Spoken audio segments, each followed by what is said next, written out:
മഞ്ചേരി ദാറുസുന്ന സംഘടിപ്പിക്കുന്ന മീലാദ് മുബാറക് 1500 ഭാഗമായ വസന്തഹർഷം കവിതാസ്വാദനത്തിന്റെ മറ്റൊരധ്യായത്തിലേക്ക് ഏവർക്കും സ്വാഗതം. ശ്രീ വള്ളത്തോൾ നാരായണമേനോൻ രചിച്ച പാംസുസ്നാനം എന്ന കവിതയിലെ കുറച്ചു വരികൾ കൂടി നമുക്ക് ആസ്വദിക്കാം. തിരുനബി സല്ലല്ലാഹു അലൈഹി വസല്ലമ തങ്ങളെ നിയോഗിച്ചിട്ടുള്ള അറേബ്യൻ ജനതയിൽ നിലനിന്നിരുന്ന അധാർമികവും കുടിലത്വപരവുമായ സ്വഭാവങ്ങളെയാണ് കവി വിശദീകരിച്ചു കൊണ്ടിരിക്കുന്നത്. അതിങ്ങനെ: സൗദങ്ങൾ തോറും സമസൃഷ്ട ദുഃഖ കണ്ണീരുകൊണ്ടേ പനിനീരൊഴുക്കി അനേക ദുർവൃത്തികളെ പുണർന്നു രമിക്കയാണീ സുഖലോലുപന്മാർ. അശക്തമാമെന്നുടെ ഹസ്തമേ യഥസ്ഥിതോദ്ധാരണ കൃത്യമെങ്ങോ തളിക്കകത്താഴുമൊരാനയെപ്പോൽ പിടിച്ചുകേറ്റാൻ കുഴിയാനതാനോ. അധാർമികമായ അവസ്ഥയിൽ നിൽക്കുന്ന ആ സമൂഹം അവരുടെ സുഖലോലുപതയ്ക്ക് വേണ്ടി, അവരുടെ സുഖങ്ങൾക്കും അവരുടെ നേട്ടങ്ങൾക്കും വേണ്ടി എന്നും ചെയ്യാൻ സഹിക്കാത്ത ആ സമൂഹം, അത്രയും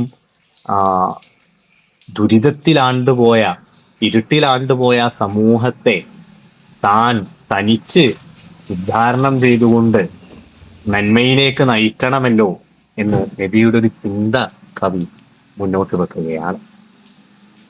തുടർന്നുകൊണ്ട് അവിടുത്തെ ആത്മകഥം എന്നോണം തന്നെ കവി പറയുന്നു: കരുത്തനാമമ്മാമനും ആത്മനാഥ ഖദീജയും കൃത്യാവശേഷരായി പോയി.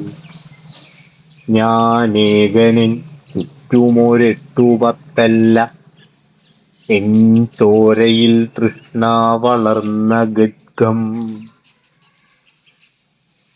അതുവരെ താങ്ങും തണലുമായിരുന്ന പിതൃവ്യനും പ്രിയപത്നി ഖദീജ ബീബി റളിയല്ലാഹു അൻഹയും നബി സല്ലല്ലാഹു അലൈഹി വസല്ലമ തങ്ങളെ തനിച്ചാക്കി പോയ സന്ദർഭം കൂടിയാണ് ആ അവസരം എന്ന് പറയുന്നത്.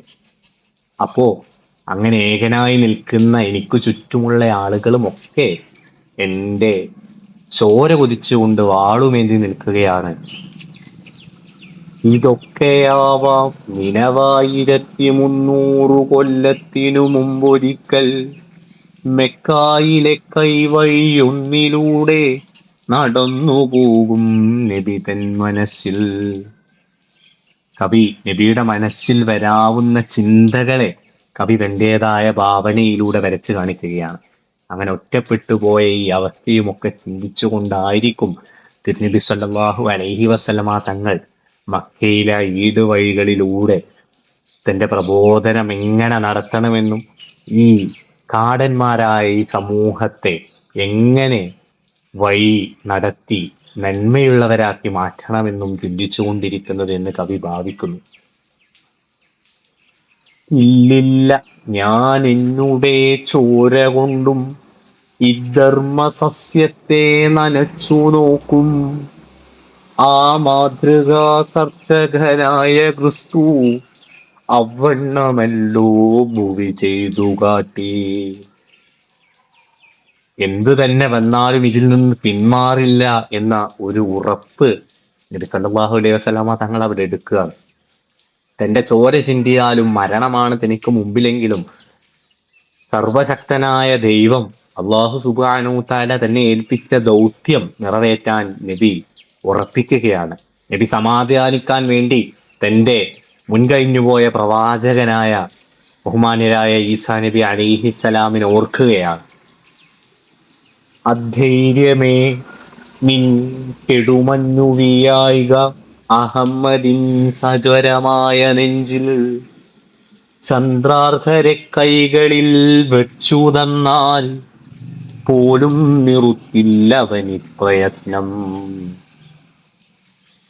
കവി നബി സല്ലല്ലാഹു അലൈഹി വസല്ലമ തങ്ങളെ തളർത്താൻ ആരും നോക്കല്ലേ എന്ന് പറയുകയാണ്. അധൈര്യമേ, ധൈര്യമില്ലായ്മ പോലും ആ നെഞ്ചിലേക്ക് ചെന്നു കയറല്ലേ.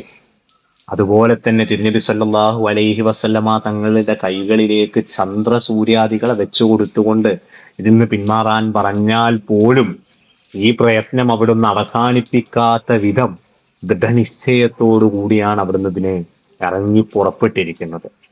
ഇത്തീർപ്പുപേർത്തും മുറുകി മഹാന്റെ പാഴ്ചൊല്ലു തീണ്ടാത്ത ശുഭാധരത്തിൽ ഓരോ പരിക്ലേശവും ദൃശനന്മാർ ഉത്തേർഗതിക്കുള്ളത് വിട്ടുകല്ലാം.